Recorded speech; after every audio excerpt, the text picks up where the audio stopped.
first of all, I remember all the German soldiers with their wagons and horses and trucks and tanks and everything rolling through the village from east to west, going away from where the Russians were obviously chasing them, and they dumped everything.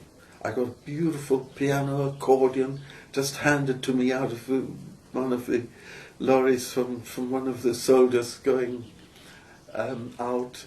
And he's presumably stolen from somebody in Russia and was bringing it back. I don't know. I mean, the German soldiers did have their own instruments to play, and I imagine that they had to get rid of anything that was excess baggage, which unfortunately, eventually, came when the Czechs took over. First of all, the German flag was hoisted at the station on the flag mast. The next day or so, a white flag was hoisted. This is all in the memory. And then we had hastily had to get together, the villagers, to make this enormous Czechoslovakian flag, which is the red, white and blue triangle set in. So they had to sort of find some material somewhere, sheets for the white, don't know what they used for the red and the blue, and that was hoisted. Wow. But there were atrocities going on that we heard about.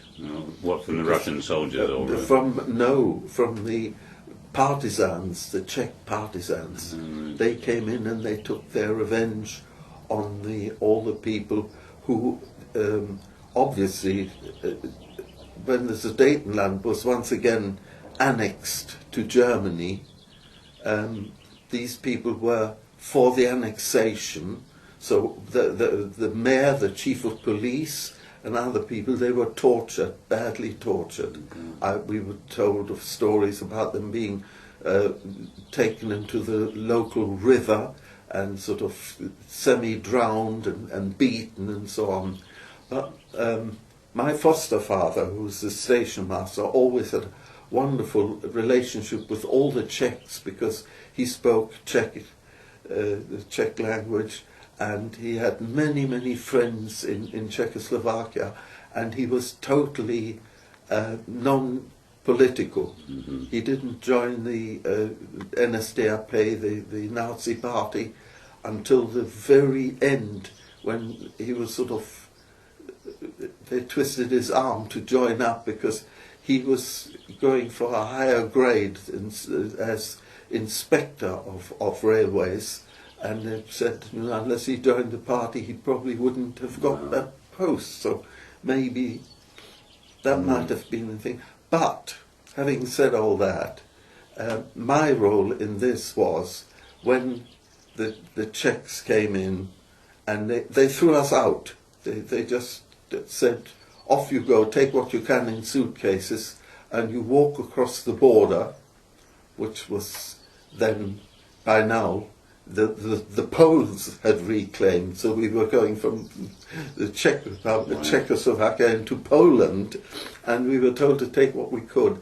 At the border, they opened up our suitcases and they took everything that was of any value from us. That was my foster mother and I. They'd taken my foster father away, and we didn't know what was going to happen to him, having heard what it was happening to all the other dignitaries of the village. And so we arrived in what was now the Polish part, but we had got some distant relations who had a farm there, who took us in temporarily, my foster mother and I think some of our other relatives. So we stayed there, and after about a week or so, my foster father had been released by the partisans, and he had been badly beaten, but he was alive, and he managed to limp across the border to rejoin us.